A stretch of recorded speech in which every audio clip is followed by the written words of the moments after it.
Hi friends, good evening. Welcome to LTX classes. మనం already AP history rapid revision series అని చెప్పి start చేసుకొని daily కొన్ని important topics, దాంట్లో క్వశ్చన్స్ ఎట్లా అడుగుతారు అని చెప్పి మనం డిస్కస్ చేస్తున్నాం గ్రూప్ 2కి సంబంధించి. సో దాంట్లో భాగంగా ఆల్రెడీ వేంగి చాళుక్యాస్ యొక్క పొలిటికల్ హిస్టరీని మనము లాస్ట్ వీడియోలో డిస్కస్ చేయడం జరిగింది. అండ్ ఈ రోజు వచ్చేసి వేంగి చాళుక్యుల కాలం నాటి యుగ విశేషాలను గురించి మనం డిస్కస్ చేయబోతున్నాము. సో ఈ పర్టికులర్ టాపిక్ అనేది కొంచెం లెంతీగా ఉంటుంది, but very very important topic అనమాట. దీని నుంచి మనకు ఖచ్చితంగా ఒక 4 to 5 క్వశ్చన్స్ వచ్చేదానికి అవకాశం ఉంది. ఓన్లీ యుగ విశేషాల వరకు మాత్రమే 3 క్వశ్చన్స్ అయినా వచ్చేదానికి చాలా స్కోప్ ఉన్నటువంటి టాపిక్. సో ఈ వీడియో మీరు మిస్ చేయకుండా పూర్తిగా విన్నట్టయితే ఒక 3 to 4 క్వశ్చన్స్ ఖచ్చితంగా మీరు కరెక్ట్ పెట్టచ్చు అనమాట ఎగ్జామ్లో. ఓకే, సో ఒక్కసారి చూద్దాము.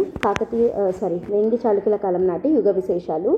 దాంట్లో మనం ఫస్ట్ పర్టికులర్గా వీళ్ళ కాలంలో చెప్పుకోవాల్సినది ఏంటి అని అంటే, శైవిజంలో డిఫరెంట్ శాఖలు ఫామ్ అయ్యాయి.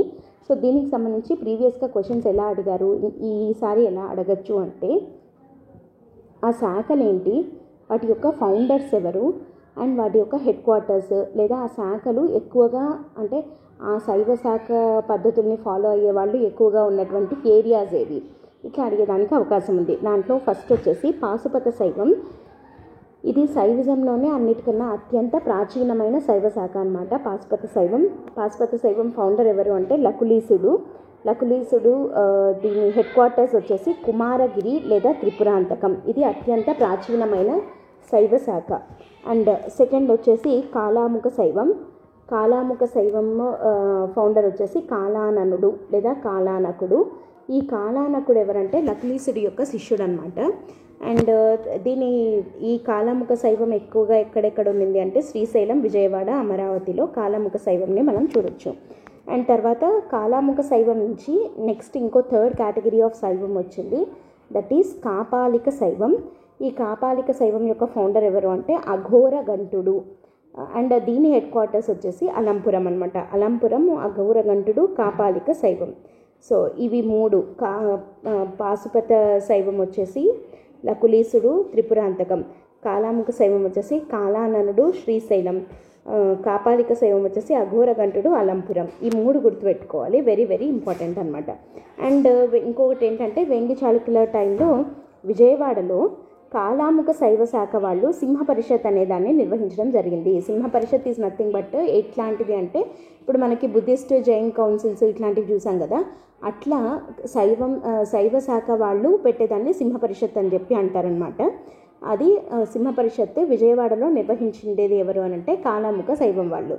సో మనకి ఎగ్జామ్లో కొంచెం ట్విస్ట్ చేసి అడగాలి అని అంటే ఎట్లా అడుగుతారు, ఇక్కడ విజయవాడ బదులు శ్రీశైలమో త్రిపురాంతకమో అట్లాంటిది ఊరు పేరు మారుస్తారు, బికాజ్ ఆ ఊర్లలో ఎక్కువగా కాలాముఖ శైవం ఉండింది కాబట్టి. అండ్ లేదంటే విజయవాడని మార్చకుండా అట్లాగే ఉంచేసి కాలాముఖ శైవం బదులు పాశుపత శైవము, కాపాలిక శైవము పెట్టి అడిగేదానికి అవకాశం ఉందన్నమాట. సో మనం గుర్తుపెట్టుకోవాల్సింది, విజయవాడలో జరిగింది ఏ శైవ శాఖ వాళ్ళది, కాలాముఖ శైవ శాఖ వాళ్ళది. ఏం జరిగింది, సింహ పరిషత్ అనేది జరిగిందనమాట. సో ఇది వెరీ ఇంపార్టెంట్. నెక్స్ట్ ఇంకా వీళ్ళ కాలంలో టర్మినాలజీ మనకి చాలా చాలా ఇంపార్టెంట్. ఈ టర్మినాలజీ మీద క్వశ్చన్స్ వచ్చేదానికి అవకాశం ఉంది. సో ఆ టర్మినాలజీ అంటే ఒక పదము దాని అర్థం ఏంటి అని చెప్పి అడగచ్చు. సో అట్లా చూడాలంటే అంకకార అంటే అంగరక్షకుడు. నెక్స్ట్ వచ్చేసి అక్కసాల అంటే టంకసాల ఈజ్ నథింగ్ బట్ మింట్ ఉంటుంది కదా, కాయిన్స్ని ప్రింట్ చేసేది, ముద్రించేది, అది అక్కసాల. నెక్స్ట్ ఆరోహణం అనేది ఏంటి అంటే ఒక రకమైన ట్యాక్స్ అనమాట. అది ఏం ట్యాక్స్ అని అడగరు, జస్ట్ ఆరోహణం అంటే ట్యాక్స్ అన్న వరకు గుర్తుపెట్టుకుంటే చాలు. అండ్ నెక్స్ట్ అర్ధసిరి అంటే టర్మ్ రిలేటెడ్ టు ఫార్మర్. యాక్చువల్గా అర్ధసిరి అంటే ఏంటి అని అంటే, మనము వేంగి చాళుక్యుల కాలంలో అగ్రహారాలు బ్రాహ్మణులకు దానం ఇవ్వడం అనేది చాలా చూసాము కదా. ఫర్ ఎగ్జాంపుల్ నారాయణ భట్టుకు కావచ్చు, లేదంటే గణిత సార సంగ్రహం రాసిన పావుడూరి మల్లనకు కావచ్చు, లేదంటే చీదమార్యాకి కోర్మిల్లి అగ్రహారము, అట్లా రకరకాల లైక్ పోయట్స్కి కానీ, తర్వాత చెల్లవ్వకి అత్తిలి అట్లా ఇవ్వడము, ఇట్లా దానాలు అగ్రహారాలు ఇట్లా విపరీతంగా చేశారు కదా. అయితే అట్లా దానాలు అగ్రహారాలుగా తీసుకున్న ఈ బ్రాహ్మణులు వాళ్ళు పంటలు వాళ్ళే సొంతంగా కల్టివేట్ చేసుకోలేరు అంతటినీ, కాబట్టి వాళ్ళు ఏం చేశారు అని అంటే శూద్రులకి ఈ భూములను దానం ఇచ్చేవాళ్ళు, పంటలు పండించమని చెప్పి వాళ్ళకి ఇచ్చేవాళ్ళు అనమాట. ఇప్పుడు ఆ రైతులు, ఆ శూద్రులు ఏం చేస్తారంటే వాళ్ళు పండించిన పంటలో సగం పంట వాళ్ళే పెట్టుకొని మిగతా సగాన్ని బ్రాహ్మణ్స్కి తిరిగి ఇచ్చేసేవాళ్ళు. సో అట్లా సగం ఇస్తారు కాబట్టి అర్ధసిరి అని చెప్పి దాన్ని అంటారనమాట. సో ఓవరాల్గా అర్ధసిరి అంటే term related to farmer. And next ఉపాసిక, మనకు అందరికీ తెలిసి దిక్ష్వాకు స్టైల్ నుంచి చూస్తున్నాం. ఉపాసిక, బోధిశ్రీ ఇట్లాంటివి అంటే ఏంటంటే లేడీ బుద్ధిస్ట్ మాంక్ని ఉపాసిక అని చెప్పి అంటారు. నెక్స్ట్ కేరే, కేరే అంటే చెరువు. నెక్స్ట్ కళంజు, గద్యానం, ఇవి బంగారు నాణ్యాలు. తర్వాత ద్రెక్మ వచ్చేసి తక్కువ విలువ గల నాణ్యం అన్నమాట. నెక్స్ట్ నకరం అంటే వర్తక వాణిజ్య సంఘాన్ని నకరం అని చెప్పి పిలుస్తారు. నివర్తనం, నివర్తనం అంటే భూమిని కొలుస్తారు కదా, అంటే ఇన్ని ఎకరాలు లేదా ఇన్ని సెంట్లు అని మనం ఇట్లా అంటున్నట్టు వేంగి చాళుక్యుల కాలంలో భూమి కొలతను ఏమంటాము అంటే నివర్తనం అంటాం. అంటే ఇన్ని నివర్తనాల భూమిని దానం ఇచ్చారు అట్లా అని చెప్పి పిలుస్తారనమాట. నెక్స్ట్ ప్రాడ్వివాక్కులు అంటే న్యాయమూర్తులు, జడ్జెస్ అనమాట. నెక్స్ట్ సార్థవాహకుడు, సార్థవాహకుడు అంటే ట్రేడర్. పర్టికులర్గా చెప్పాలి అని అంటే ఫారిన్ ట్రేడ్ చేసేవాడిని సార్థవాహకుడు అంటారు. అండ్ నెక్స్ట్ సేనబోవ, సేనబోవ అంటే గ్రామ గణకుడు. గ్రామ గణకుడు అంటే సెన్సస్ ఉంటుంది కదా, లైక్ ఎంతమంది పాపులేషన్ ఎంత ఉంది అట్లా. ఇప్పుడు సెన్సస్ని కలెక్ట్ చేసే ఆఫీసర్స్ ఎవరైతే ఉంటారో అట్లాంటి వాళ్ళని సేనబోవ అని చెప్పి పిలుస్తారు. అండ్ నెక్స్ట్ నగర, ద్రవిడ, వేసర, ఇవి మనకి ఆల్రెడీ ఇండియన్ హిస్టరీలో కూడా మనం చదువుతాం. వీటిని ఏమంటాము టెంపుల్ ఆర్కిటెక్చరల్ స్టైల్స్ అనమాట. నగర, ద్రవిడ, వేసర అంటే నగర అంటే నార్త్ ఇండియన్ స్టైల్, ద్రవిడ అంటే సౌత్ ఇండియన్, వేసర అంటే మిక్స్డ్ స్టైల్ ఉంటుంది. నెక్స్ట్ దేవభోగం, దేవభోగం అంటే మనకి టెంపుల్స్కి భూములు దానం ఇస్తారు. అంటే ఆ దేవాలయ పోషణ కోసము, ఉత్సవాలు అవి నిర్వహించడం కోసం అని చెప్పి దేవాలయాల పేరు మీద, దేవుడి పేరు మీద భూమి పెడతారు కదా, ఇనామ్ ల్యాండ్స్ అట్లా అంటాం కదా. సో వాటిని ట్యాక్స్ ఫ్రీ ల్యాండ్స్ అనమాట. అవి వాటిని ఏమంటామంటే దేవభోగం అంటాం. అండ్ నెక్స్ట్ పొన్నం, హిరణ్యం. పొన్నం అన్న హిరణ్యం అన్న గోల్డే. నెక్స్ట్ సాలబంజికలు అంటే దేవాలయ శిల్పాలపైన, స్తంభాలపైన శిల్పాలు ఉంటాయి కదా, సాలబంజికలు అని చెప్పి అంటామన్నమాట ఆ స్తంభాలపైన ఉన్న శిల్పాలని. సో ఇవి టర్మినాలజీ. అండ్ ఇంకొకటి ఏంటి అంటే వీళ్ళ టైంలో వెరీ ఇంపార్టెంట్ థింగ్ ఏంటి అని అంటే వేంగి చాళుక్యుల కాలంలో చెరువులు తవ్వడము అనేది సప్త సంతాన పుణ్య కార్యక్రమాలలో ఒకటిగా తీసుకున్నారు వీళ్ళు. సో సప్త సంతాన పుణ్య కార్యక్రమాలు అంటే ఏంటి అని అంటే వీళ్ళ కాలంలో ఒక బిలీఫ్ ఏంటి అని అంటే 7 పనులు చేస్తే వాళ్ళకి పుణ్యం వస్తుంది అని. వాటిని సప్త సంతాన పుణ్య కార్యక్రమాలు అంటారు. ఏంటి ఆ 7 పనులు అంటే బావులు తవ్వడం, నిధులు నిల్వ చేయడం, అగ్రహారాలు దానం ఇవ్వడం, ఆలయాలు కట్టడం, మఠాలు కట్టడం, కావ్యాలు రచించడం. సో ఇట్లా ఈ 7 పనులు చేస్తే వాళ్ళకి పుణ్యం వస్తుంది అని చెప్పి నమ్ముతారు. కాబట్టి చెరువులు తవ్వడం అనేదాన్ని, బావులు చెరువులు అనుకోండి, సప్త సంతాన పుణ్య కార్యక్రమాల్లో ఒకటిగా వాళ్ళు పెట్టుకోవడం జరిగింది. అండ్ ఆ చెరువు నీటిని వాడుకొని ప్రజలు ఏం చేస్తారంటే ఫస్ట్ ఆ చెరువు నీటిని వాడుకోవాలి అని అంటే వాళ్ళ పంట, ఆ చెరువు నీటిని వాడుకొని పండించే పంట ఏదైతే ఉందో దాంట్లో 1/10 ఆఫ్ ద క్రాప్ గవర్నమెంట్కి తిరిగి చెల్లించడం జరుగుతుంది. అంటే ఫర్ ఎగ్జాంపుల్ ఇది చెప్పాలంటే ఇప్పుడు ఆ చెరువు నీటిని వాడుకున్నందుకు మళ్ళీ ఆ చెరువుని మెయింటైన్ చేయడం కోసం గవర్నమెంట్కి అయ్యే ఖర్చును మళ్ళీ ఆ రైతులే పే చేయాల్సి ఉంటుందన్నమాట. ఎంత అంటే 1/10 of the crop. So 1/10 of the crop వాళ్ళు కడుతున్నారు కాబట్టి దాన్ని దశబంధ ఇనాం పద్ధతి అని చెప్పి పిలుస్తారు. 10 అంటే దశ అంటాం కదా, సో దశబంధ ఇనాం పద్ధతి అని చెప్పి పిలుస్తారనమాట. దశబంధ ఇనాం పద్ధతి అని అంటే ఏంటి, దశబంధ ఇనాం పద్ధతి అంటే 1/10 ఆఫ్ ద క్రాప్ని గవర్నమెంట్కి చెల్లించడం for using the water from the tanks లేదా వెల్స్.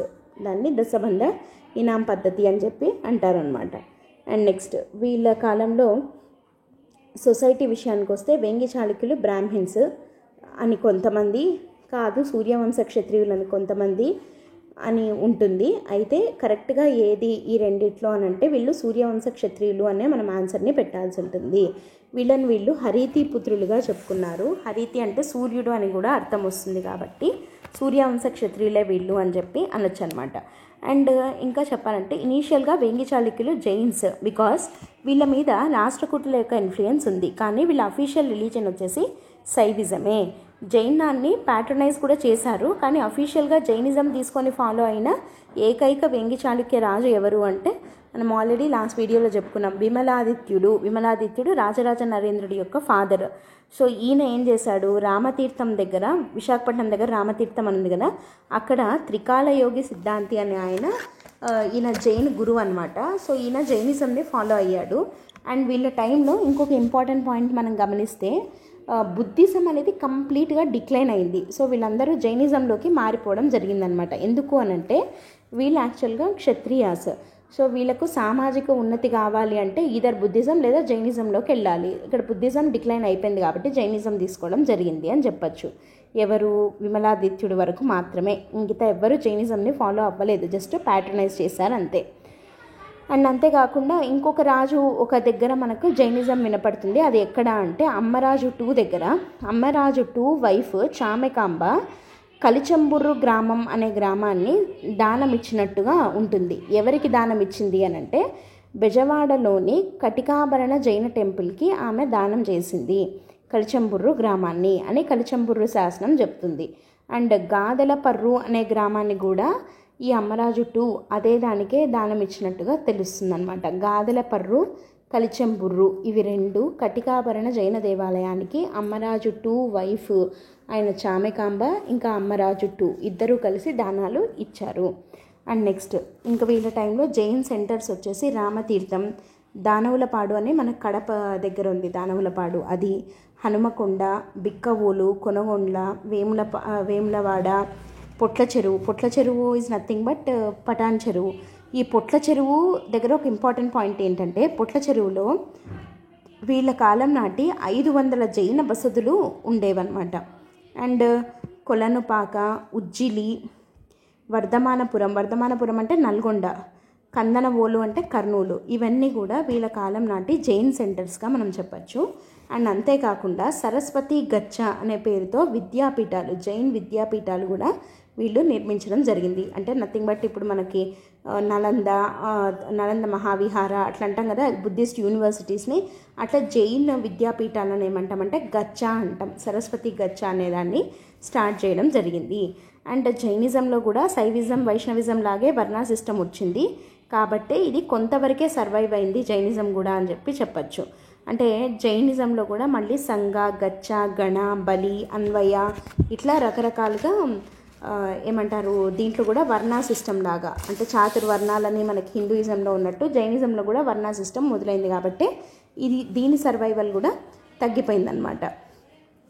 అండ్ జైన్ రైటర్స్, వీళ్ళ కాలం నాటి జైన్ రైటర్స్ విషయానికి వస్తే వెరీ వెరీ ఇంపార్టెంట్ పాయింట్స్ వచ్చేసి ఇక్కడ మనకి జైన్ రైటర్స్ గురించి ఏమేమి వస్తాయి అని అంటే కళ్యాణకారకం అనే ఒక బుక్ ఉగ్రాదిత్యుడు అనే ఆయన రాయడం జరిగింది. ఈ కళ్యాణకారకం అనే బుక్ ఉగ్రాదిత్యుడు రాసిండేది. ఇది మెడిసిన్ రిలేటెడ్, ఓకేనా, మెడిసిన్ రిలేటెడ్ బుక్ అనమాట ఇది. అండ్ సోమదేవసూరి ఎస్ఎస్ తిలక అనే బుక్ను రాయడం జరిగింది. సోమదేవసూరి ఎస్ఎస్ తిలక అనే బుక్ రాశాడు. తర్వాత మల్లియ రేచన అనే ఆయన కవిజనాశ్రయం అనే బుక్ కూడా రాయడం జరిగింది. మల్లియ రేచన, కవిజనాశ్రయం, సోమదేవసూరి ఎస్ఎస్ తిలకం, ఉగ్రాదిత్యుడి కళ్యాణకారకం, తర్వాత పంపకవి జినేంద్ర పురాణాన్ని రాశాడు. అండ్ అథర్వణుడు అనే ఆయన మహాభారతాన్ని ఆంధ్రీకరించడం జరిగింది. సో ఇవి వీళ్ళ కాలంలో ఉన్న జైన్ రైటర్స్ వాళ్ళ యొక్క వర్క్స్ అన్నమాట. అండ్ మల్లారెడ్డి అనే ఒక ఆయన బుద్ధిస్ట్, తర్వాత జైన్, తర్వాత శివాలయాలు అన్నీ కలిపి ఒకటే చోట కట్టించడం జరిగింది. అది ఎక్కడ అని అడిగితే డెక్కల్లు అనే దగ్గర బుద్ధిజం, జైనిజం, శైవిజం మూడిటివి కలిపి మల్లారెడ్డి అనే ఆయన కట్టించాడు అని మనకు తెలుస్తోంది. దేని ద్వారా అంటే డెక్కల్లు శాసనం ద్వారా తెలుస్తోంది. సో దీన్ని బట్టి మనం ఏం చేయొచ్చు, ఏమని కన్క్లూడ్ చేయొచ్చు, వేంగి చాళుక్యుల కాలంలో రిలీజియస్ టాలరెన్స్ చాలా ఎక్కువగా ఉండేది అని చెప్పి మనకి తెలుస్తుంది. అంటే ఒక పక్క జైనిజంకి సంబంధించి అమ్మరాజు 2 కానీ విమలాదిత్యుడు కానీ ఎంతగా జైనిజంని పోషిస్తున్నారు. అండ్ జైన్ సెంటర్స్ కూడా ఎన్ని చెప్పుకున్నాం మనము, జైన్ రైటర్స్ ఉన్నారు, జైన్ సెంటర్స్ ఉన్నాయి, తర్వాత రాజులే జైనిజం ఫాలో అయిన విమలాదిత్యుడు కూడా ఉన్నాడు. అట్లా జైనిజము బాగుంది. అండ్ ఒక పక్క శైవిజంకి అయితే ఇంకా మనము ఇందాక 3 శాఖలు ఏర్పడ్డాయి. పాశుపత శైవం, కాలాముఖం, కాపాలికం, సింహ పరిషత్తులు పెట్టుకున్నారు. బెజవాడలో ఫస్ట్ సింహ పరిషత్ జరిగింది, కాలాముఖ శైవం వాళ్ళది విజయవాడలో. అండ్ వాళ్ళ రెండో సింహ పరిషత్ వచ్చేసి అమరావతిలో జరిగింది అని చెప్తున్నాము. అండ్ అంతేకాకుండా కాపాలిక శైవంకి వచ్చేసి అఘోరగంటుడు మొదలుపెట్టాడు అలంపురంలో. ఇదంతా మనకి తెలుస్తుంది కదా. అండ్ అంతేకాక ఇంకా రాజుల విషయానికి వస్తే శైవిజంని విపరీతంగా ప్రాపగేట్ చేశారు. లైక్ ఫర్ ఎగ్జాంపుల్ మనకి విజయాదిత్య 2 నరేంద్ర మృగరాజు అంటాం కదా, నరేంద్ర మృగేశ్వరాలయ ఆలయాల పేరుతో 108 దేవాలయాలు ఆయన కట్టించాడు. తర్వాత గ్రామీణ జాతరలను నిర్వహించారు. ఫర్ ఎగ్జాంపుల్ మహాసేనుడి జాతర అని చెప్పి చేబ్రోలు నుంచి విజయవాడ వరకు, ఇది యుద్ధమల్లుడి బెజవాడ శాసనం చెప్తోంది మనకి. అండ్ అంతేకాకుండా గ్రామదేవత మాలగూరమ్మ అనే పేరుతో ఒక గ్రామదేవత ఉందన్నమాట. ఆ అమ్మవారికి జరిగే జాతర గురించి కూడా చాలా అద్భుతంగా వర్ణించడం జరిగింది. సో ఇవన్నీ తర్వాత మనకి పంచారామ సాంప్రదాయం మొదలైంది కూడా వీళ్ళ టైంలోనే. సో దీన్ని అంతటి బట్టి శైవిజం కూడా విపరీతంగా ఉండింది వీళ్ళ టైంలో అని చెప్పి తెలుస్తుంది. ఇది పక్కన పెడితే ఇంకా వీళ్ళ కాలం నాటి సమాజం విషయానికి వద్దాము. వెంగి చాళుక్యుల టైంలో వర్ణా సిస్టమ్ ఉండింది. అండ్ బ్రాహ్మిన్స్ పాలకులు కాదు, బట్ వీళ్ళు కీలక పదవుల్లో ఉన్నారు. ఫర్ ఎగ్జాంపుల్ గుణగ విజయాదిత్యుడి టైంలో ఉన్న పాండురంగడు, ఆయన బ్రాహ్మణే కదా. సో ఆయన కీలక పదవిలో ఉన్నాడు. ఆయన సేనాధిపతిగా, తర్వాత మంత్రిగా ఇట్లాంటి పదవుల్లో ఉన్నారనమాట అద్దంకి శాసనం ఇచ్చిన పాండురంగడు. అండ్ దాంతోపాటు ఘటికలు అంటే విద్యాలయాలు అనమాట. సో బ్రాహ్మిన్స్ విద్యలను బోధించేవాళ్ళు, అగ్రహారాలను పొందారు. తర్వాత ఇట్లా కొంతమంది బ్రాహ్మిన్స్ ఈ రాజులకు సేనాధిపతులుగా, మంత్రులుగా ఇట్లా ఉన్నారు కదా. సో అట్లా పరిపాలనా రంగంలో అంటే అడ్మినిస్ట్రేషన్లో ఉన్నటువంటి బ్రాహ్మిన్స్ని నియోగులు అని చెప్పి పిలిచేవాళ్ళు అనమాట. అండ్ క్షత్రియాస్ విషయానికి వస్తే వీళ్ళు పాలనా భారాన్ని చేపట్టారు. వైశ్యులను కోమట్లు అని చెప్పి పిలిచేవాళ్ళు అనమాట.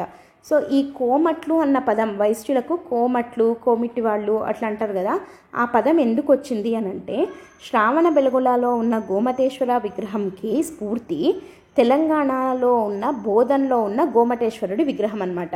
సో తెలంగాణలో బోధన్ అని ఉంది కదా, బోధన్ దగ్గర గోమటేశ్వర స్టాచ్యూ ఉంది. దాన్ని చూసి శ్రావణ బెలగొలలో గోమటేశ్వరుణ్ణి పెట్టడం జరిగింది. అండ్ గోమటేశ్వరాన్ని కొలిచిన వాళ్ళు ఎవరైతే ఉన్నారో వాళ్ళని గోమట్లు అన్నారు. ఆ గోమట్లే తర్వాత కాలంలో కోమట్లుగా మారిందనమాట. సో దీన్ని బట్టి మనకి ఏం తెలుస్తుంది అంటే ఇనీషియల్గా వైశ్యాస్ అంటే కోమట్లు జైన్స్గా ఉండేవాళ్ళు. వీళ్ళు ఏర్పాటు చేసుకున్న వ్యాపార సంఘాలనే మనం ఇందాక ఏమన్నాము, నకరాలు అని అన్నాం, నకరములు. అండ్ వీళ్ళ కులదేవత ఎవరు అని అంటే ఇది ప్రీవియస్ క్వశ్చన్, వాసవీదేవి. అండ్ ఆ వాసవీదేవి యొక్క ప్రధాన క్షేత్రం ఏది అని అంటే మనకి ఈస్ట్ గోదావరి జిల్లాలో ఉన్నటువంటి పెనుగొండ వాసవి మాత క్షేత్రం అని చాలా ఫేమస్. సో వీళ్ళు ఇప్పటికీ కూడా మనకి శెట్టీస్ లేదా కోమట్లు అంటారు కదా, సో వాళ్ళకి వాసవీదేవి కులదేవతగా పూజిస్తారు అమ్మవారిని. ఆ వాసవీదేవి యొక్క పుణ్యక్షేత్రం ఎక్కడుంది అని అంటే ఈస్ట్ గోదావరి జిల్లాలోని పెనుగొండలో ఉందన్నమాట. అండ్ వీళ్ళు యాక్చువల్గా ఫస్ట్ జైనిజం ఫాలో అయ్యేవాళ్ళు, తర్వాత వీళ్ళు హిందూయిజంలోకి మారడం జరిగింది. నెక్స్ట్ సూత్రుల విషయానికి వస్తే అర్ధసిరి అని అన్నాం కదా ఇందాక, అంటే అగ్రహార భూముల్లో 50% షేర్ తీసుకునేవాళ్ళు అని చెప్పి. సో ఈ శూద్రులు ఏం చేశారు అంటే ఈ అర్ధసిరి తీసుకొని బాగా స్ట్రాంగ్గా అయ్యారనమాట. అంటే 50% షేర్ వాళ్ళకే ఉంది కాబట్టి. అండ్ వీళ్ళ శూద్రుల యొక్క చీఫ్ ఆక్యుపేషన్ అగ్రికల్చర్. శూద్రులు సామాజిక ఉన్నతి కోసం అని చెప్పి వీళ్ళు జైనిజంని తీసుకున్నారు అని చెప్పి మనకి తెలుస్తుంది అనమాట. ఇక్కడ చూడండి నకరాలు అని అంటారు అని అన్నాం కదా. సో యాక్చువల్గా మనకి ఒక్కొక్క చోట ఒక్కొక్క పేరుతోటి పిలుస్తున్నాం మనము. శాతవాహనాస్ టైంలో వీటిని శ్రేణీస్ అన్నాం, వెంగి చాళుక్యుల టైంలో నకరములు అని అంటున్నాం, కాకతీయుల టైంలో సమయములు అని అంటాం. సమయము అని చెప్పి సమయాచారం అని చెప్పి ఉంటుంది, ఒక్కొక్క శ్రేణికి దానికి ఉంటుంది అని చెప్పి చెప్పుకున్నాం అనమాట. సో ఇది వీళ్ళ కాలం నాటి సమాజం. అండ్ ఆర్థిక పరిస్థితుల విషయానికి వద్దాం. ఎకానమీ, అగ్రికల్చర్ వస్తే చీఫ్ ఇన్కమ్. అండ్ దాంట్లో తర్వాత మళ్ళీ ఇరిగేషన్ ఎక్కువగా, వీళ్ళకి వ్యవసాయంకి కావాల్సిన వాటర్ సప్లై ఎట్లా ఉండేది అంటే త్రూ కెనాల్ ఇరిగేషన్ విపరీతంగా ఉండేది వీళ్ళ టైంలో, కాలువలు. అండ్ ట్యాక్స్ ఎంత అంటే 1/6 పండిన పంటలో 1/6 కట్టేవాళ్ళు భూస్వాములు బ్రాహ్మిన్స్ అనమాట. అండ్ వీళ్ళ కాలం నాటి నాణ్యాల విషయానికి వస్తే గద్యానం అనేది గోల్డ్దే అని చెప్పుకున్నాం, గద్యానము, ద్రెక్మా, కళంజు. అండ్ వీళ్ళ టైం యొక్క బంగారు నాణాలు ఎక్కడ దొరికాయి అంటే సియాన్ దేశం అంటే థాయిలాండ్, ప్రస్తుతం థాయిలాండ్ని అప్పట్లో సియాన్ దేశం అనేవాళ్ళు. అండ్ బర్మాలో కూడా దొరికాయి అనమాట. ఎవరి కాలంవి? రాజరాజ నరేంద్రుడి కాలంవి. బర్మాలో కొన్ని బంగారు నాణాలు, తర్వాత సియాన్ దేశంలో వెంగి చాళుక్యుల యొక్క నాణాలు దొరికాయి. అంటే వాట్ ఇట్ షోస్ అంటే వీళ్ళు థాయిలాండ్ తోటి, బర్మా తోటి, అంటే ముఖ్యంగా చెప్పాలంటే సౌత్ ఈస్ట్ ఏషియా తోటి వీళ్ళకి ట్రేడ్ రిలేషన్స్ బాగుండేవి అని చెప్పి తెలుస్తుంది. అండ్ ఇంకా వీళ్ళ కాలం నాటి ట్యాక్సేషన్ విషయానికి వద్దాము. పన్నులు విపరీతంగా ఉండేవి. ఫర్ ఎగ్జాంపుల్ అరి అంటే పంటల మార్పిడి తర్వాత కట్టే పన్నుని అరి అని అనేవాళ్ళు. తర్వాత సిద్ధాయం అంటే పంటతో సంబంధం లేదు, అది పంట పండినా పండకపోయినా కట్టాల్సిన ట్యాక్స్ని ఏమంటామంటే సిద్ధాయం అంటారు. అంటే ఇది చేంజ్ అవ్వదు. అరి అనేది పంట మార్చిన తర్వాత కట్టేదాన్ని అరి అంటాం. తర్వాత పుల్లరి అని అంటే పాస్టోరల్ ట్యాక్స్. తర్వాత కొదెన అంటే గొడుగుల మీద వేసే పన్నుని కొదెన అని చెప్పి పిలుస్తారు. తర్వాత కళ్ళనక్కాణం అంటే కళ్ళు అంటాం కదా, అంటే డ్రింక్స్, సో ఎక్సైజ్ డ్యూటీ. తర్వాత కళ్యాణం అంటే మ్యారేజ్, సో కాబట్టి మ్యారేజ్ ట్యాక్స్. తర్వాత సంధి విగ్రహ పన్ను. సంధి అంటే ఏంటి? సంధి అంటే యుద్ధంని ఆపేయడానికి చేసేది కదా, ఇద్దరు ఆపోజిట్ పార్టీస్ వాళ్ళు చేసుకుంటారు సంధి. సో కాబట్టి సంధి విగ్రహ పన్ను అంటే గెలిచిన రాజు ఓడిన రాజుకు కట్టే పన్నుని సంధి విగ్రహ పన్ను అని అంటారు. నెక్స్ట్ పడవాళ్లే పన్ను అంటే ఆర్మీ మెయింటెనెన్స్ కోసం కట్టే పన్నుని పడవాళ్లే పన్ను అంటారు. నెక్స్ట్ దొగరాజు పన్ను అంటే ఈ రాజుకు కొడుకులు ఉంటారు కదా, యువరాజులు, ఆ యువరాజుల ఖర్చుల కోసం అని చెప్పి ప్రజలే ట్యాక్స్ కట్టాలి వాళ్ళకు కూడా. సో దాన్ని దొగరాజు పన్ను అంటారు. దొగరాజు, యువరాజు ఇట్లా గుర్తుపెట్టుకోవచ్చు. నెక్స్ట్ కోరు అంటే పండిన పంటలో కట్టే ట్యాక్స్ని కోరు అంటారు. పండిన పంటలో కడితే కోరు, పంటతో సంబంధం లేకుండా కడితే సిద్ధాయం, పంటల మార్పిడప్పుడు కడితే అరి. పాస్టోరల్ ట్యాక్స్ అంటే పుల్లరి, అట్లా గుర్తుపెట్టుకోండి. నెక్స్ట్ ట్యాక్స్ కలెక్టర్ని సుంకప్రెగ్గడ అని చెప్పి పిలుస్తారు, లేదా మన్నేయులు అని కూడా అంటారు ట్యాక్స్ కలెక్ట్ చేసే వాళ్ళని. అండ్ జీతపు టూళ్ళు అంటే మిలిటరీ క్యాంప్స్ అనమాట. జీతపు టూళ్ళు అంటే మిలిటరీ క్యాంప్స్, అంటే సైనిక శిబిరాలు. అంటే వీళ్ళు యుద్ధాలకు వెళ్తుంటారు కదా రాజు యొక్క మిలిటరీ, సో వీళ్ళు క్యాంపులు వేసుకొని ఉండేవాళ్ళు. అట్లా వాళ్ళు ఎక్కడెక్కడ ఉన్నారో ఆ ఊరికి వాళ్ళే, అంటే ఆ ఊరి వాళ్ళే అక్కడ ఉన్నటువంటి ఆర్మీకి ఫుల్ ఫుడ్, వాటర్ అన్నీ వాళ్ళే సప్లై చేయాలన్నమాట. అట్లాంటి ఊళ్ళు, అంటే ఇప్పుడు వాళ్ళు సపోజ్ ఒక ఊరి దగ్గర ఆగారు అనుకుందాం, వాళ్ళు ఆ ఊర్లో ఎన్ని రోజులైతే ఉంటారో అప్పుడు ఆ ఆర్మీ యొక్క మెయింటెనెన్స్ అంతా ఊరు వాళ్ళే చూసుకోవాలి. అట్లాంటప్పుడు ఆ ఊళ్ళను జీతపు టూళ్ళు అని అంటారు. అప్పుడు గవర్నమెంట్ ఆ ఊళ్ళ పైన 6 నెలల పాటు వేరే ఎట్లాంటి పన్ను వేయదు, బికాస్ వాళ్ళు ఆర్మీకి కావాల్సిన ఫుడ్ అండ్ వాటర్ సప్లై అదంతా చూసుకుంటున్నారు కాబట్టి, అంటే వాళ్ళే సైన్యాన్ని పోషిస్తున్నారు కాబట్టి వాళ్ళ మీద 6 నెలల పాటు ఎట్లాంటి ట్యాక్స్ వేయదన్నమాట.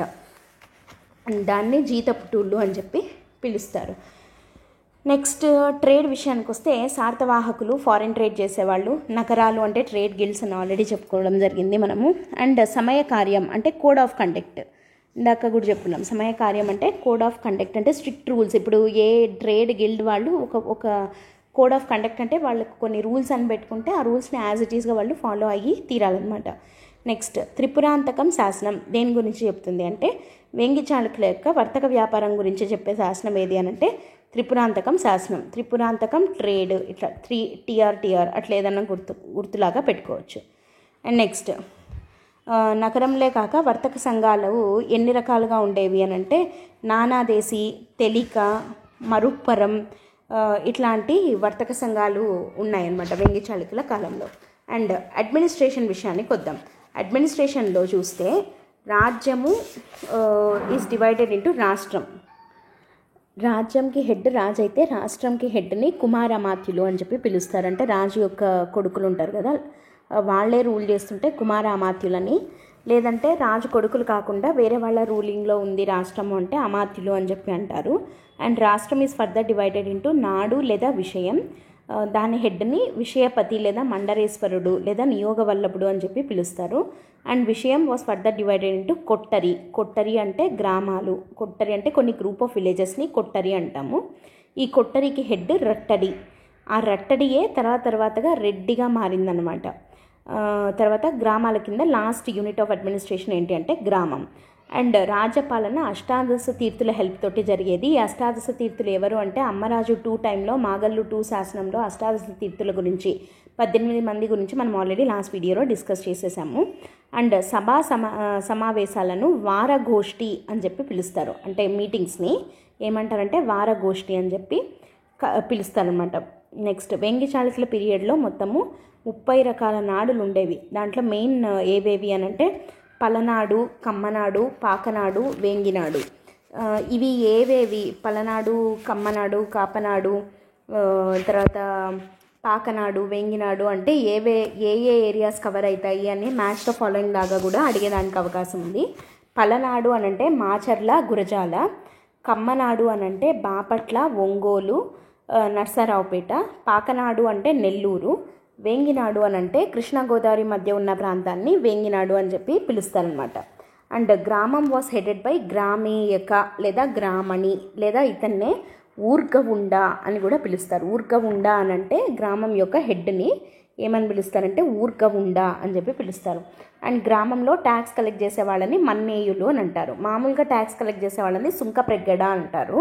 గ్రామంలో ట్యాక్స్ కలెక్ట్ చేసే వాళ్ళని ఏమంటారంటే మన్నేయులు అని చెప్పి పిలుస్తారు.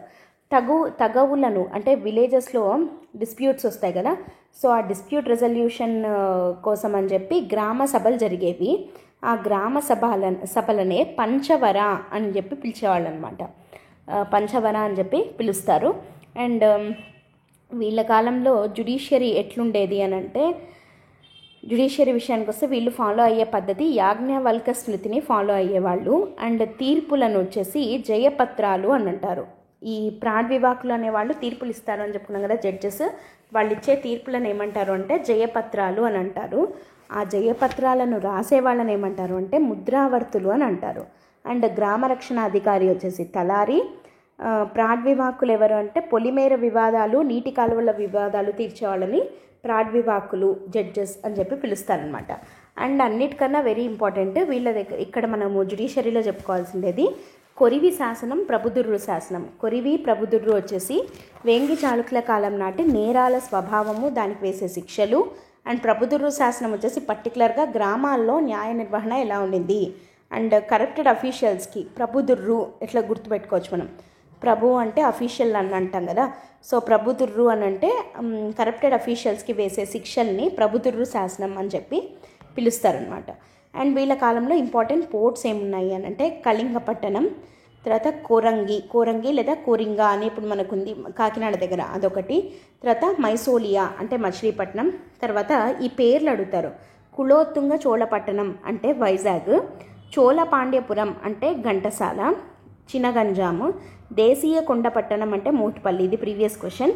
అండ్ గండగోపాలపురం వచ్చేసి కృష్ణపట్నం. ఇది చాలా ఇంపార్టెంట్. వీటి ఆల్సో నోన్ యాజ్ పేర్లు. కులోత్తుంగ చోళపట్నం వైజాగ్, చోళపాండ్యపురం ఘంటసాల, దేశీయ కొండపట్టణం మోటుపల్లి, గండగోపాలపురం కృష్ణపట్నం. సో ఇవి వేంగి చాళుక్యుల కాలం నాటి ఇంపార్టెంట్ పోర్ట్స్ అన్నమాట.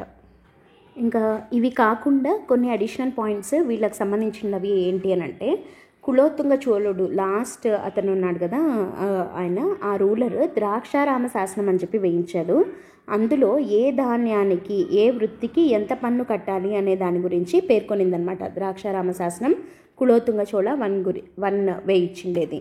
అండ్ నెక్స్ట్ వచ్చేసి వీళ్ళ కాలం నాటి ఇంపార్టెంట్ వర్తక సంఘాల దగ్గరికి వస్తే అయ్యవోలు వర్తక సంఘం అనేది వెరీ వెరీ ఇంపార్టెంట్ నగరం అనమాట. అండ్ పెనుగొండ వర్తక తెలిక సంఘం అనేది విజయవాడలో ఉందన్నమాట, దాని హెడ్ క్వార్టర్స్. అండ్ ఈ నగరాల కార్యకలాపాలను సమయకార్యం అంటారు అని ఆల్రెడీ మనం చెప్పుకున్నాము. ఈ నగరాలను అన్నిటి గురించి మనకి త్రిపురాంతకం శాసనం చెప్తుందన్నమాట. అండ్ ఒక వస్తువు యొక్క నాణ్యతను బట్టి దానికి ఎంత పన్ను వెయ్యాలి అని డిసైడ్ చేసే వాళ్ళని తీర్పరులు అని అంటారు. దాని నాణ్యత ఎంత ఉంది, దానికి ఎంత అయితే వెయ్యచ్చు అని చెప్పి డిసైడ్ చేసే వాళ్ళని తీర్పరులు అని చెప్పి పిలుస్తారనమాట. సో ఇది వీళ్ళకి సంబంధించి కొన్ని ఇంపార్టెంట్ పాయింట్స్. అండ్ నెక్స్ట్ వచ్చేసి వీళ్ళ కాలంలో వైష్ణవిజం ఎలా ఉండింది, మనం శైవిజం చెప్పుకున్నాము, కాకపోతే వైష్ణవిజం ఎలా ఉండింది అనేది మనం చెప్పుకోలేదు. దానికి సంబంధించి కొన్ని ఇంపార్టెంట్ పాయింట్స్, వైష్ణవిజంకి సంబంధించి ఇంపార్టెంట్ విష్ణు టెంపుల్స్ గురించి అట్లా ఏదన్నా అడిగితే, వీళ్ళ కాలంలోనే మనకి ఫస్ట్ రాజు కుబ్జ విష్ణువర్ధనుడు పిఠాపురంలో కుంతి మాధవస్వామి ఆలయాన్ని కట్టించాడు అని చెప్పుకున్నాం. సో అది కూడా వైష్ణవ టెంపులే. తర్వాత శ్రీకాకుళంలో ఆంధ్ర మహావిష్ణు దేవాలయం కానీ, అహోబిలం నరసింహస్వామి దేవాలయం కానీ, తర్వాత నరసవరంలో భావనారాయణ స్వామి టెంపుల్ కానీ వేంగి చాళుక్యుల కాలానికి సంబంధించినవే. సో అది వైష్ణవిజం వీళ్ళ కాలంలో ఎలా ఉండింది అనేది మనకు దాని ద్వారా తెలుస్తుంది. అండ్ ఇంకొక ఇంపార్టెంట్ పాయింట్ వచ్చేసి, వేంగి చాళుక్యుల కాలంలో కుమారిల భట్టు అనే ఆయన పూర్వమీమాంస పద్ధతిని ఇంట్రడ్యూస్ చేయడం జరిగింది. ఈ పూర్వమీమాంస పద్ధతిలోనే పంచాయతన పూజ అనేది స్టార్ట్ చేయడం జరిగిందనమాట. అంటే 5 మంది దేవుళ్లను పూజించడం. సో పంచాయతన పూజను మొదలుపెట్టిండేది పూర్వమీమాంస పద్ధతిలో కుమారిల భట్టు. ఈయన వేంగి చాళుక్యుల కాలానికి చెందిన అతనే అని చెప్పచ్చు. అండ్ నెక్స్ట్ హిందూయిజంలో ఘటికలు అని చెప్పి స్టార్ట్ చేశారు. వీళ్ళ టైంలో బ్రాహ్మణులు నిర్వహించేవాళ్ళు అని చెప్పుకున్నాం కదా. ఆ ఘటికలన్నిట్లోకి ఫేమస్ ఘటిక ఏది అని అంటే అసనాపురం ఘటిక. ఇది ఎక్కడుంది అని అంటే గుంటూరు జిల్లా ఒంతేరు దగ్గర అసనాపురం అనే ఊర్లో ఉంది అసనాపురం ఘటిక అనమాట.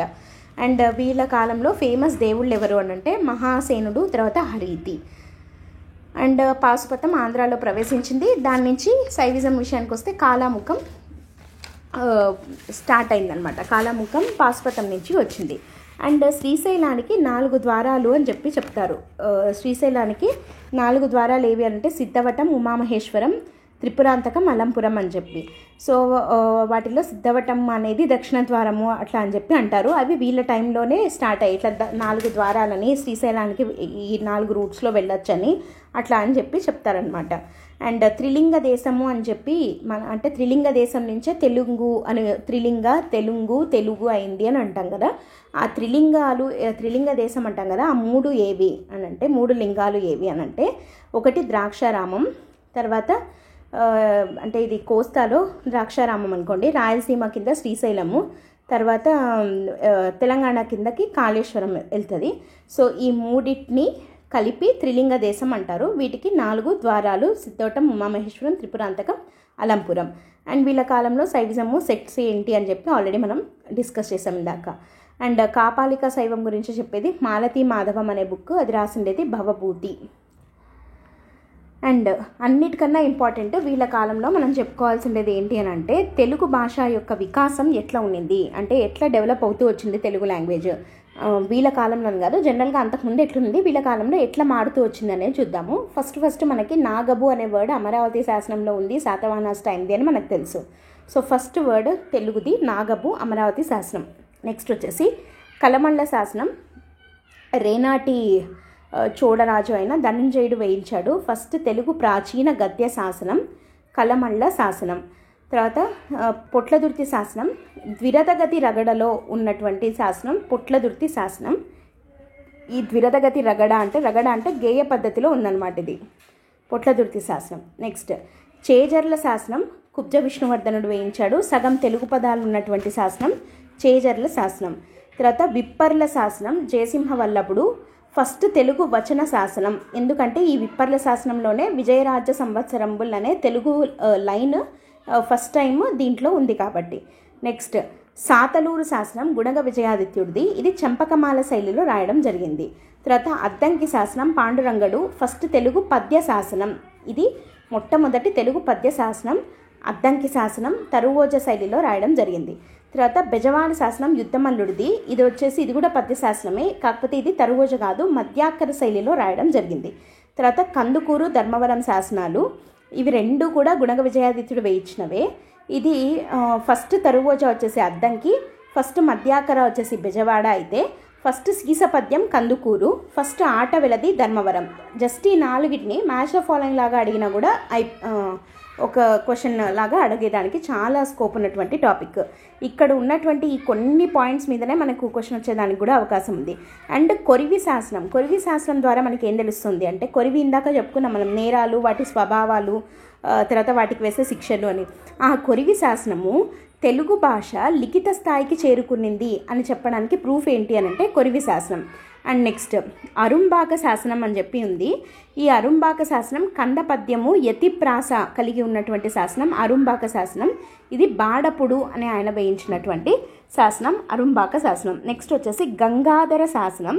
ఇది జినవల్లభుడు వేయించాడు. ఇది కూడా కంద పద్యమే. ఈ జినవల్లభుడు ఎవరు అని అంటే పంపకవి అని అన్నాం కదా, ఆ పంపకవి యొక్క బ్రదర్ అనమాట. సో ఇది గంగాధర శాసనం. ఇవి ఈ వీళ్ళ కాలం నాటి శాసనాల ద్వారా తెలుగు భాష యొక్క వికాసం ఎట్లా ఉండింది అనేది మనకి తెలుస్తుంది. అండ్ వీళ్ళ కాలంలో రైటర్స్ ఎవరెవరు ఉన్నారు అని అంటే నన్నయ్య రాజరాజ నరేంద్రుడి ఆస్థాన కవి, ఈయననే ఆది కవి అని అంటాము. ఈయన కంద పద్యాలకు చాలా చాలా ఫేమస్. అండ్ ఫస్ట్ టైం తెనుగు అనే పదాన్ని మొట్టమొదటగా ఉపయోగించిన వ్యక్తి ఎవరు అని అంటే నన్నయ్య. అండ్ ఈయన నన్నయ్య రాజరాజ నరేంద్రుడి ఆస్థాన కవి అన్నాం కదా. ఈయన ఆంధ్ర మహాభారతంలోని 18 పర్వాలు ఉంటే ఈయన ఆది పర్వం, సభాపర్వం, అరణ్య పర్వంలో 142వ పద్యం వరకు రాయడం జరిగింది. అండ్ అలా రాయడంలో భాగంగా ఈ నన్నయ్యకి హెల్ప్ చేసిండేది ఎవరు అని అంటే నారాయణ భట్టు. ఈ నారాయణ భట్టు నన్నయ్యకి హెల్ప్ చేసినందుకు గాను నారాయణ భట్టుకి రాజరాజ నరేంద్రుడు నందంపూడి అగ్రహారాన్ని దానం ఇవ్వడం జరిగింది. అది నందంపూడి శాసనం చెప్తోంది. ఆ నందంపూడి శాసనాన్ని రాసింది నన్నయ్య, కానీ నందంపూడి శాసనాన్ని దానం ఎవరిచ్చారు అంటే రాజరాజ నరేంద్రుడు. ఎవరికి ఇచ్చారు అని అంటే నారాయణ భట్టుకి ఇచ్చారు. దాంట్లో ఏమనుంది అని అంటే నన్నయ్యకి ఆంధ్ర మహాభారత రచనలో హెల్ప్ చేసినందుకు గాను నారాయణ భట్టుకి నేను ఈ నందంపూడి గ్రామాన్ని దానం ఇస్తున్నాను అని చెప్పి రాజరాజ నరేంద్రుడు చెప్తున్నట్టుగా నన్నయ్య నందంపూడి శాసనాన్ని రాయడం జరిగింది. సో ఇది very very very important. And ఆ శాసనంలోనే రాజరాజ నరేంద్రుడు నారాయణ భట్టుని అష్టభాష సుకవిశేఖరుడు అని చెప్పి పిలిచడం జరిగింది. సో నారాయణ భట్టుకున్న టైటిల్ ఏంటి అంటే అష్టభాష సుకవిశేఖరుడు. అండ్ నన్నయ్యకున్న టైటిల్ వచ్చేసి ఆది కవి. సో ఇవి very very important points. And Nannaya ఇంకా ఆంధ్ర మహాభారతమే కాక తెలుగులో చాముండేశ్వరి విలాసం అని, తర్వాత ఇంద్ర విజయం అని చెప్పి, అండ్ ఆంధ్ర భాష రత్నాకరం అని చెప్పి బుక్స్ రాయడం జరిగిందనమాట. Next Pavuluri Mallanna, second writer పేరు పావులూరి మల్లన. ఈయన రాజరాజ నరేంద్రుడి ఆస్థాన కవే. అండ్ ఈయన రాసిన బుక్ వచ్చేసి సార సంగ్రహ గణితం లేదా గణిత సార సంగ్రహం ఎట్లయినా అనొచ్చు. ఈ సార సంగ్రహ గణితం అనేది యాక్చువల్గా సాంస్క్రిట్లో ఉన్న దాని యొక్క ట్రాన్స్లేషన్ అనమాట ఇది. అండ్ ఈయనకున్న టైటిల్స్ వచ్చేసి సత్కాలశీలుడు సుకవి. అండ్ ఈ పావులూరి మల్లన గణిత సార సంగ్రహం లేదా సార సంగ్రహ గణితం రాసినందుకు గాను రాజరాజ నరేంద్రుడు పావులూరి మల్లనకు నవకండవాడ అనే అగ్రహారాన్ని దానం ఇవ్వడం జరిగింది. నవకండవాడ అగ్రహారాన్ని పావులూరి మల్లనకు రాజరాజ నరేంద్రుడు దానం ఇచ్చాడనమాట. నెక్స్ట్ ఇప్పటికి రాజరాజ నరేంద్రుడు ఫస్ట్ దానం ఇచ్చిండేది నందంపూడి అగ్రహారం, రెండోది వచ్చేసి నవకండవాడ అగ్రహారం. ఫస్ట్ నందంపూడి అగ్రహారం నారాయణ భట్టుకి. ఇక్కడ మనల్ని కన్ఫ్యూజ్ చేసి నందంపూడి అగ్రహారం నన్నయ్యకి అని అంటారు, కానీ నారాయణ భట్టుకి ఇచ్చాడనమాట. నన్నయ్యకి హెల్ప్ చేసినందుకు నారాయణ భట్టుకి ఇచ్చాడు. రెండోది పావులూరి మల్లనకి నవకండవాడ అగ్రహారం. అట్లా అంటే ఇప్పటికి 2 అయ్యాయి కదా. థర్డ్ది వచ్చేసి చీదమార్య అనే రైటర్కి కోరుమిల్లి అగ్రహారాన్ని దానం ఇవ్వడం జరిగింది. సో ఫస్ట్ 3 అగ్రహారాలను దానం ఇచ్చినటువంటి రాజు రాజరాజ నరేంద్రుడు. వరుసగా 3 అగ్రహారాలను 3 రైటర్స్కి దానం ఇచ్చిండేది ఎవరు అని అంటే రాజరాజ నరేంద్రుడు. ఫస్ట్ది మళ్ళీ ఒకసారి చెప్తున్నాను. ఫస్ట్ది వచ్చేసి నందంపూడి అగ్రహారము నారాయణ భట్టుకి, రెండోది వచ్చేసి నవకండవాడ అగ్రహారం పావులూరి మల్లనకి, మూడోది వచ్చేసి కోరుమిల్లి అగ్రహారం చీదమార్యకి. నెక్స్ట్ ఇప్పుడు థర్డ్ రైటర్ గురించి వద్దాం. వేములవాడ భీమకవి. వేములవాడ భీమకవి రాసిండేది ఏంటి అని అంటే కవిజనాశ్రయం, తర్వాత రాఘవ పాండవీయం అనే ద్వ్యర్థి కావ్యాన్ని రాయడం జరిగింది. రాఘవ పాండవీయం అంటే ద్వ్యర్థి కావ్యం అంటే ఏంటి అని అంటే ఒకటే లైన్లో లెఫ్ట్ నుండి రైట్కి చదివితే రామాయణం ఉంటుంది. రాఘవ అంటే రాముడిది సంబంధించి రామాయణము, పాండవీయం అంటే పాండవుల కథ అంటే మహాభారతం. రైట్ నుంచి లెఫ్ట్కి చదివితే పాండవుల మహాభారతం ఉంటుంది, లెఫ్ట్ నుంచి రైట్కి చదివితే రామాయణం ఉంటుంది. సో అట్లా ఒకటే దాంట్లో 2 స్టోరీస్ని కలిపి రాయడం అంత గ్రేట్ వర్క్ అనమాట అది. రాఘవ పాండవీయం అనేది తెలుగులో మొట్టమొదటి ద్వ్యర్థి కావ్యము. తర్వాత ఈయన ఇన్స్పిరేషన్గా తీసుకొని కొంతమంది త్ర్యర్థి కావ్యాలు కూడా రాయడం జరిగింది. అంటే లెఫ్ట్ రైట్ లెఫ్ట్ చదివితే ఒకటైతే పైనుంచి కిందికి చదివితే ఒకటి, అట్లా త్ర్యర్థి కావ్యం అనేది కూడా రాయడం జరిగింది. సో రాఘవ పాండవీయం అనేది మొట్టమొదటి ద్వ్యర్థి కావ్యం, రాసిండేది వేములవాడ భీమకవి. అండ్ నెక్స్ట్ వీళ్ళ కాలంలో విద్యా విధానం ఎట్లుంది అంటే వీళ్ళ అఫీషియల్ లాంగ్వేజ్ వచ్చేసి సాంస్క్రిట్ అనమాట. అండ్ ఘటికలు అని ఉండేవి. ఘటికలకు హెడ్లను ఘటిక సామాన్యులు అని చెప్పి పిలిచేవాళ్ళు. అసనాపురం ఘటిక అనేది మోస్ట్ ఫేమస్ అని అన్నాం కదా.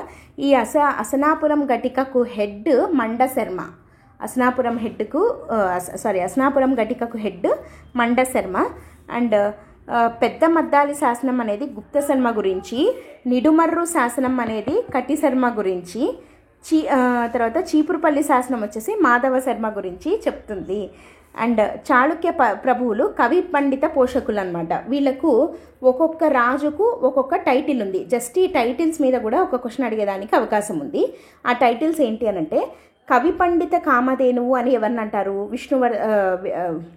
విష్ణువర్ధన 3 అంటారు కవి పండిత కామధేనువు అని. కవిగాయక కల్పతరువు అని అమ్మరాజు 2 అంటారు. కావ్యగీతి ప్రియుడు అని రాజరాజ నరేంద్రుని అంటారు. సో ఈ 3 టైటిల్స్ ఇంటర్చేంజ్ చేసి కూడా అడిగేదానికి అవకాశం ఉంది. కవి పండిత కామధేనువు విష్ణువర్ధన 3, కవిగాయక కల్పతరువు అమ్మరాజు 2, కావ్యగీతి ప్రియుడు రాజరాజ నరేంద్రుడు. అండ్ వీళ్ళ టైంలో ఆర్కిటెక్చర్ విషయానికి వస్తే వీళ్ళు ఫాలో అయిన స్టైల్ వచ్చేసి చాళుక్య స్టైల్ని ఫాలో అయ్యారు. వీళ్ళ పాత వాళ్ళు చాళుక్యులే కాబట్టి చాళుక్య స్టైల్ లేదా దాన్నే వెస్రా స్టైల్ అంటాము, అది ఫాలో అయ్యారు.